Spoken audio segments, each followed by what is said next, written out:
Pessoal, eu trabalho instalando o sistema solar fotovoltaico, a famosa placa solar.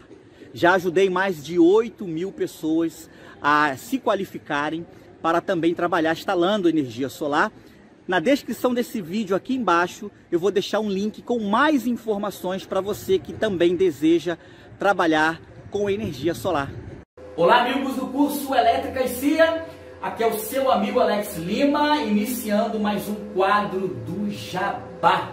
E hoje eu tenho aqui um comentário enviado aí por um dos nossos seguidores a respeito de sistema fotovoltaico que utiliza transformador no seu projeto, tá? A dúvida, né, ou o comentário que a pessoa pediu para mim fazer é se esse autotransformador ou transformador isolador, ele no período noturno, que não tem produção de energia porque não tem sol, se nesse período o autotransformador ou transformador isolador vai consumir energia, ele vai ser ali uma carga, porque vai ter que ficar ligado no período noturno, né? Ele não pode desligar, porque no dia seguinte, quando o sistema iniciar, ele já tem que estar ligado ali para começar a fazer o trabalho dele. E a pessoa quer saber se esse autotransformador ou transformador isolador, ou as duas coisas, porque pode ser um autotransformador e isolador.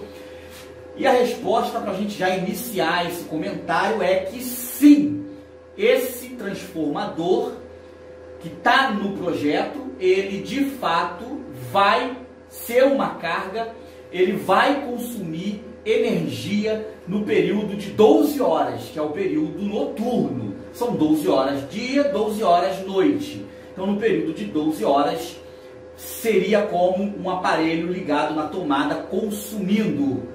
Tá? E isso daí é uma coisa ruim ou é uma coisa boa? Bem, vai depender do ponto de vista de cada um. Olhando pelo fato de ser uma carga consumindo, leva ao nosso entendimento de ser uma coisa ruim. O projeto não foi bem elaborado. Para que você precisa de um autotransformador nesse projeto? Então, é porque às vezes é inevitável o uso de um transformador, principalmente transformador elevador ou rebaixador. Às vezes se torna inevitável, principalmente sistemas de grande potência, tá? Onde geralmente os inversores muito potentes, eles são todos trifásico 380. Os principais inversores que nós temos hoje no mercado, eles são 380 volts trifásico, ABB, PHB, Fronius. Até você consegue encontrar um inversor de grande potência, 30K, 50K, 70K, 100, 120K, pico, né? 220, mas é uma coisa muito difícil. Então, na maioria dos fornecedores do Brasil, você só vai encontrar, no maioria dos casos, 380. E na maioria das redes elétricas no Brasil, a maioria é trifásico 220. Então, o trifásico 220 não vai acoplar no trifásico 380, porque existe uma diferença na tensão. Em algumas outras regiões do Brasil, a rede elétrica já é trifásico 380. Nesse caso, não precisa de colocar autotransformador, elevador e rebaixador. Não precisa, porque a rede já acopla direto no inversor.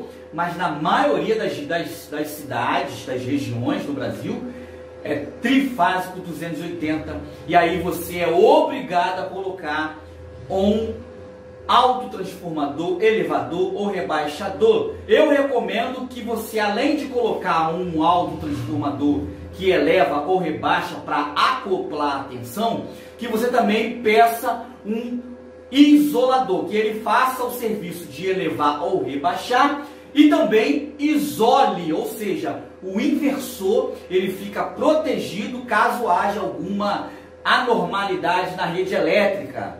Tá? A rede elétrica ela pode ter algumas anomalias, alguns transientes ali, ela pode ter o fator de potência, algumas sujeiras na rede aí, harmônicas. E o autotransformador isolador, que também vai isolar, ele protege. Então isso eu deixo sempre que você tiver como colocar no orçamento isso, ficaria melhor ainda o projeto, tá? Então, em casos como esses de grande potência, por exemplo, na minha casa, eu optei por usar um autotransformador que não é isolador, mas ele faz a correção, porque na minha residência é 127 volts monofásico e o inversor é 220 volts monofásico. Então eu tive que pegar um autotransformador desses que vende aí no comércio para poder fazer a elevação da rede elétrica de 127 para poder entregar 220 monofásico e o inversor conseguir acoplar a tensão. E aí eu tenho sim uma perda aí, porque no período noturno o autotransformador ele fica lá ligado, esquentando, consumindo. Mas isso é uma coisa que eu não me preocupo, isso que é o interessante. Por quê? Porque essa perda, porque você não tem que ver isso como um consumo. Tudo é um ponto de vista. Se você olhar para o autotransformador como um consumo, você, poxa, está consumindo. Na verdade, aquilo ali você tem que colocar como uma perda. A perda, você vai corrigir ela no dimensionamento dos módulos fotovoltaicos.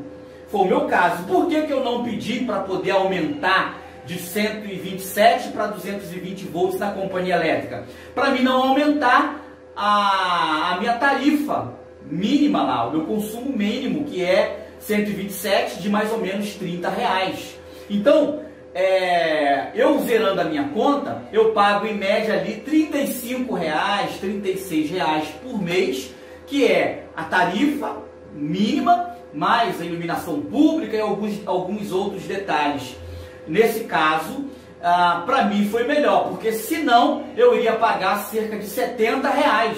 Então é melhor usar o autotransformador, manter a tarifa mínima baixa e fazer a correção dessa perda do autotransformador nos módulos. Sistema on-grid, toda a geração é nos módulos.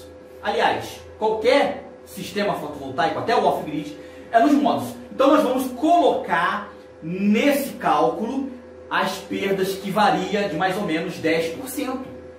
Um autotransformador consumindo 12 horas, em média, vai depender muito do fabricante, de quem fabricou, em média 10% do que você produziu vai se perder no transformador que vai fazer o ajuste da tensão. Então nós vamos colocar esses 10% a mais em painéis, em módulos fotovoltaicos. Eu particularmente, quando eu faço os meus projetos, eu coloco de 20 a 30% a mais do que o cliente necessitou, porque eu já vou corrigir a perda de um eventual autotransformador, se tiver, sombreamento, se tiver, inclinação dos painéis, desvio do azimuth, todos esses detalhes, perda do próprio inversor, perda nos cabos, tudo isso eu coloco a mais. Geralmente eu não perco muito tempo fazendo muitos cálculos, usando softwares, para poder você, geralmente é entre 20, 25, 30%. Nunca deu errado nos meus projetos. Sempre o cliente fica satisfeito porque alcançou o que ele queria.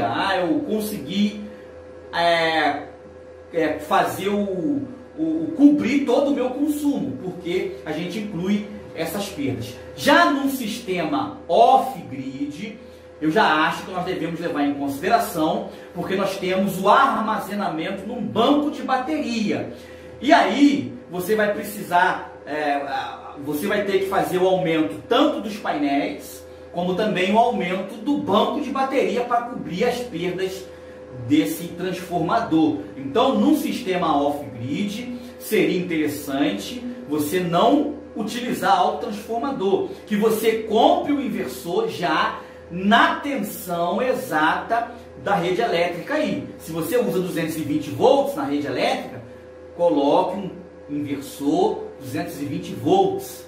Se é 127, como é meu caso aqui, coloque um inversor 127 para não ter essa perda, porque nesse caso o prejuízo vai ser maior, porque o dimensionamento vai tanto ter que colocar um inversor mais potente, um módulo, número de painéis maior e um banco de bateria maior. Então já no sistema on-grid, você só vai se preocupar com um módulo, uma quantidade maior para cobrir essas perdas, e o inversor dentro da capacidade dos módulos. Geralmente o inversor de tensão on-grid ele já trabalha com uma larga margem de folga, fazendo com que você de repente não tenha que se preocupar em colocar um inversor maior do que o projeto precisa. Legal, gente? Não é que você vai ter um consumo, você vai ter perdas, dependendo do projeto, você vai incluir essas perdas ali no dimensionamento, e aí você não vai se preocupar com aquele transformador que vai ficar a noite inteira ligado, como na minha casa. Eu tenho um sistema que gera, inclusive, o que o transformador consome, cobrindo até o transformador.